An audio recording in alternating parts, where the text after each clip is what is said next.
बिस्मिल्लाहिर्रहमानिर्रहीम। अस्सलाम वालेकुम जी स्टूडेंट्स, कैसे हैं आप लोग। एडीएस पार्ट 3 के कोर्स विजुअल बेसिक के दूसरे लेक्चर के साथ मैं हूं आपका टीचर मोहम्मद शाहिद अजीम। जी दोस्तों, कैसा लगा आपको पहला लेक्चर? उम्मीद है पसंद आया होगा, क्योंकि हमने मेन बेसिक कॉन्सेप्ट्स उसके अंदर देखे थे। तो अगर आपने वो लेक्चर नहीं देखा, मैं आपको रिकमेंड करूंगा कि पहले जाके वो लेक्चर देखें, फिर इस लेक्चर पे आए, क्योंकि अगर वो लेक्चर आपने नहीं देखा हुआ तो इस लेक्चर की समझ आपको नहीं आएगी। तो चलें आज का लेक्चर स्टार्ट करते हैं। आज का हमारा एजेंडा क्या है?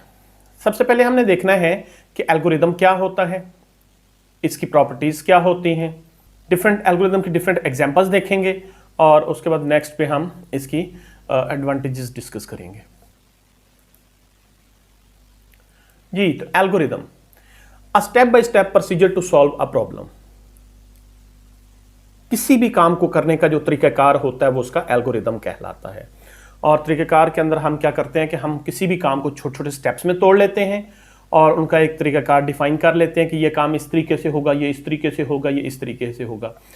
तो वो सेट ऑफ ऑल स्टेप्स जिनकी मदद से हम कोई काम मुकम्मल कर सकते हैं वो हमारा एल्गोरिदम कहलाता है। मसलन आपने चाय बनानी है, तो चाय बनाने का तरीक़ाकार क्या है? सबसे पहले एक बर्तन लेंगे, उसमें पानी डालेंगे, चूल्हा जलाएंगे, उसके ऊपर बर्तन रख के पानी को बॉईल करेंगे, उसमें पत्ती डालेंगे, देन उसके अंदर चीनी डालेंगे, फिर आप उसको अगेन बॉईल करेंगे, उसके बाद आप उसमें दूध ऐड करेंगे और देन आप उसको सर्व करेंगे। आफ्टर बॉइलिंग आप उसको सर्व करेंगे, फिर आप उसको बॉईल करेंगे और उसके बाद आप उसको सर्व करेंगे। तो कोई भी काम जो हमने करना होता है उसका एक प्रोसीजर होता है, उसका एक तरीकाकार होता है। उस तरीकाकार को हमारी जुबान में एल्गोरिदम कहते हैं। Every problem can be solve with the help of N algorithm. तो कोई भी काम जो आपने करना है, हमने लास्ट टाइम प्रॉब्लम की डेफिनेशन की थी कि हर वो काम जो आपको करना पड़ता है। तो हम कह रहे हैं कि कोई भी काम जो आपने करना है उसका एक तरीकाकार होगा और उस तरीकाकार को अगर आप फॉलो करेंगे तो बड़े एफिशिएंटली वो काम आप मुकम्मल कर सकेंगे। लेकिन अगर आप अनडायरेक्टेड चलेंगे, उस तरीकाकार को फॉलो नहीं करेंगे, तो डेफिनेटली उस काम के अंदर गलतियां होंगी और आपका जो रिजल्ट्स हैं वो सही नहीं आएंगे। ये लफ्ज़ एल्गोरिदम एक मुस्लिम साइंटिस्ट मोहम्मद इब्न मूसा अल ख्वारिज़मी से ड्राइव्ड है। ये मतलब कुछ 7वीं-8वीं सदी के एक मुसलमान साइंसदान हैं जिन्होंने मैथमेटिक्स के और कंप्यूटेशन के या कैलकुलेशंस के बहुत सारे प्रोसीजर्स बना के दिए थे। तो यूरोपियन लैंग्वेज में उसी को एल्गोरिदमिक प्रोसीजर्स कहा गया और बाद में बनते बनते वो लफ्ज़ एल्गोरिदम बन गया। एक एल्गोरिदम की प्रॉपर्टीज़ क्या होती हैं? सबसे पहले, it break down a problem into sub problems. आप कोई भी काम जब तकसीम कर लेते हैं ना तो वो काम करना आसान हो जाता है, क्योंकि उसमें होता यह है कि आप पूरे काम पे ध्यान देने के बजाय उसके एक स्टेप पे ध्यान दे रहे होते हैं। सो एल्गोरिदम क्या करता है, ये किसी भी काम को पकड़ता है और उसको छोटे छोटे स्टेप्स में डिवाइड कर लेता है। अब ये उन स्टेप्स को एक सीक्वेंस के अंदर अरेंज करता है और उनकी नंबरिंग करता है, जिससे उन स्टेप्स को फॉलो करना आसान हो जाता है कि सबसे पहले हमने क्या करना है, उसके बाद क्या करना है, उसके बाद क्या करना है। ये स्टेप्स जब हम बनाते हैं तो इसमें ख्याल रखना है कि ये स्टेप डिस्क्रिप्टिव होने चाहिए, वेल मैनेज्ड होने चाहिए, इजी टू अंडरस्टैंड होने चाहिए, ताकि जो भी उस प्रोसीजर को फॉलो करे वो आसानी से वो काम मुकम्मल कर सके। मसलन मैंने बिरयानी बनानी है, तो बिरयानी बनाने के लिए मैं क्या करूंगा, मैं उसकी रेसिपी निकालूंगा, उसके अंदर वो स्टेप्स लिखे होते हैं, इंग्रेडिएंट्स भी लिखे होते हैं, स्टेप्स भी लिखे होते हैं। तो सबसे पहले वो कहते हैं जी चावल ले लें और उनको धो लें और उसके बाद आप एक बर्तन लें, उसमें ऑयल डालें, उसमें प्याज डालें, ब्राउन करें, उसके अंदर मसाला डालें, उनको भूनें और उसके बाद उसमें पानी डालें, फिर उसमें चावल ऐड करें, उसके बाद उसको दम दे दें। मतलब एक बड़ा डिस्क्रिप्टिव सेट ऑफ स्टेप्स बना के उन्होंने दे दिए मुझे। अब मैं उन स्टेप्स को फॉलो करता हूं, तो उस स्टेप्स को फॉलो करने का मुझे फायदा क्या होता है कि मेरी बिरयानी बहुत अच्छी बन जाती है। लेकिन अगर मैं उस प्रोसीजर को प्रॉपर फॉलो ना करूं, मैं बगैर भूने ही कोई पानी ऐड कर दूं या पानी ऐड करने से पहले चावल डाल दूं, तो वो कुछ अजीब सा हो जाएगा जो कि प्रॉपर चीज नहीं बनेगी। इसी तरह कोई भी काम जो आपने करना होता है उसका एक descriptive and well managed set of steps होते हैं और आपको वो फॉलो करने होते हैं। एल्गोरिदम बनाने का फायदा ये होता है कि हमारा जो प्रोग्रामिंग का अमल है ये दो हिस्सों में डिवाइड हो जाता है। एक होता है लॉजिक डिजाइन और एक होता है कोडिंग। लॉजिक डिज़ाइन में हम ये करते हैं कि हम अपना मुकम्मल सोच लेते हैं कि ये प्रॉब्लम जो हमने सॉल्व करना है, इसके लिए हम प्रोग्राम कैसे लिखेंगे। अभी हम प्रोग्राम लिखने पे ध्यान नहीं दे रहे, हम प्रोग्रामिंग लैंग्वेज को नहीं सोच रहे, उसकी कमांड्स को नहीं सोच रहे, उसके कंस्ट्रक्ट्स को नहीं सोच रहे। हम अभी तक जस्ट इतना सोच रहे हैं कि ये जो मसला है ये कैसे हल होता है। आगे हम जब थोड़ा सा एग्जाम्पल्स की तरफ जाएंगे तो हम इसको इन डिटेल डिस्कस करेंगे। तो कोडिंग हम एक साइड पे कर देते हैं, एल्गोरिथम के अंदर हम सिर्फ और सिर्फ लॉजिक डिजाइन पे ध्यान देते हैं। एल्गोरिथम को एक्सप्रेस करने के दो तरीकेकार हैं। सबसे पहले होता है सूडो लैंग्वेज और दूसरा होता है फ्लो चार्ट। और ये पहला लफ्ज जरा ध्यान से सुन लें, सूडो, पी साइलेंट है। सो सूडो लैंग्वेज या फ्लो चार्ट। अब सूडो लैंग्वेज क्या होती है? सूडो लैंग्वेज सिंपल इसका मतलब ये है कि आप कोई अपनी कोडिंग लैंग्वेज के अंदर लिख लें, या मतलब आप इंग्लिश के अंदर लिख दें स्टेप्स। जैसे वो हम चाय बनाने के स्टेप्स अगर किसी से कहें और वो हमें उर्दू या इंग्लिश में लिख के दे दे, वो बेसिकली सूडो लैंग्वेज है। सम टाइम होता है कि हम अपने शॉर्ट कोड बना लेते हैं कुछ चीज़ों के लिए, और उसी से हम अपनी काम को समझ जाते हैं, हम अपने अंदाज से उस चीज़ को लिख लेते हैं और हम अंडरस्टैंड कर लेते हैं। तो इसी तरह एल्गोरिथम्स को लिखने की भी एक लैंग्वेज है जो कि इंग्लिश लाइक है, इंग्लिश लाइक वर्ड्स इस्तेमाल करती है। उसका कंप्यूटर से कोई ताल्लुक नहीं है, उसका प्रोग्रामिंग से कोई ताल्लुक नहीं है, बल्कि वो इंसानों ने अपने तौर पे बनाई हुई है ताकि जब हम शॉर्ट हैंड में लिखें तो हम सूडो लैंग्वेज के अंदर लिखेंगे और उसी को हम कन्वर्ट कर लिया करेंगे बाकायदा एक प्रोग्रामिंग लैंग्वेज के अंदर। तो अभी हम जो ये एग्जाम्पल देखने जा रहे हैं ये सूडो लैंग्वेज में लिखी हुई, तो ज़रा लैंग्वेज पे भी ध्यान दीजिएगा और एग्जाम्पल पे या काम करने के तरीक़ाकार पे भी ध्यान दीजिएगा। एक प्रोग्राम अपने लाइफ स्पैन में 3 स्टेजेस से गुजरता है। सबसे पहले इनपुट, प्रोसेसिंग और आउटपुट। ये लास्ट वीडियो में हमने बात की थी। इनपुट क्या होता है कि हमने उस प्रोग्राम को इनिशियल डाटा क्या क्या देना है जिसको वो प्रोसेस करेगा। प्रोसेसिंग क्या होती है? जो मैथमेटिकल कैलकुलेशंस उसने उस डाटा के ऊपर परफॉर्म करनी होती है। और आउटपुट क्या होती है? जो रिजल्ट्स उसने हमें दिखाने होते हैं।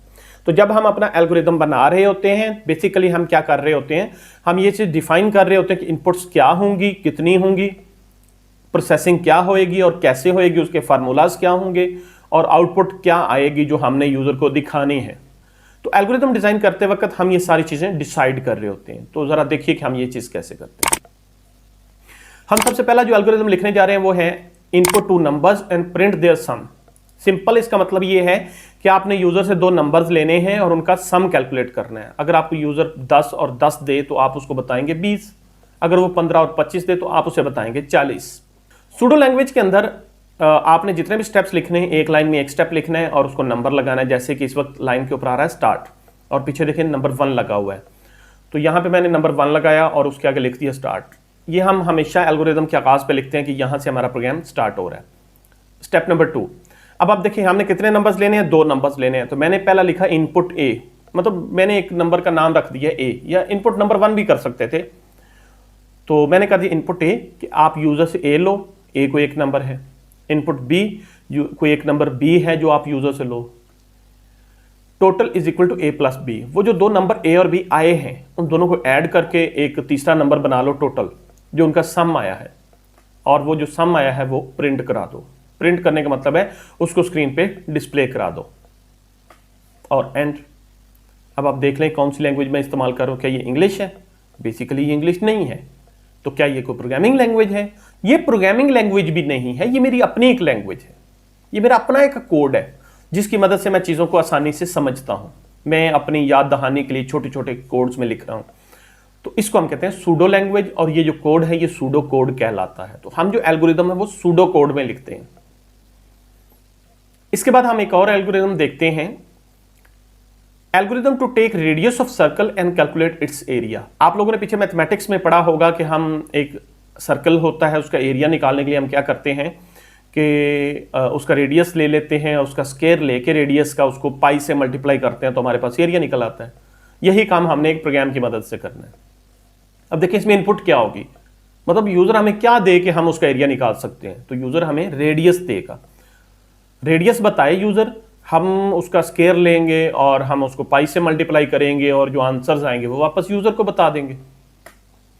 सो सबसे पहले हम क्या करते हैं, स्टार्ट करते हैं। Then input radius R. मैंने कहा कि आप इनपुट करो रेडियस, और उसका नाम मैंने आर रख लिया शॉर्ट सा।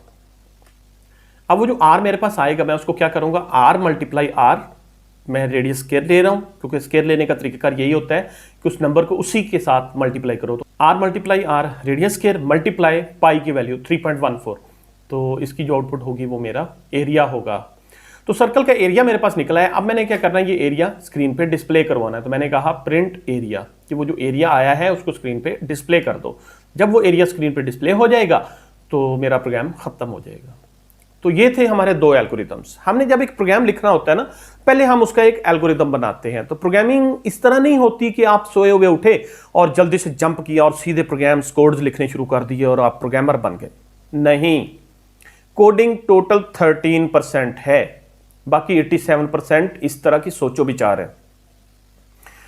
तो इस चीज़ को हम थोड़ा सा आगे डिटेल में नेक्स्ट लेक्चर के अंदर देखेंगे कि हम एक प्रोग्राम कैसे बनाते हैं और उसके अंदर कितने स्टेप्स होते हैं और हर स्टेप कितना पार्टिसिपेट करता है।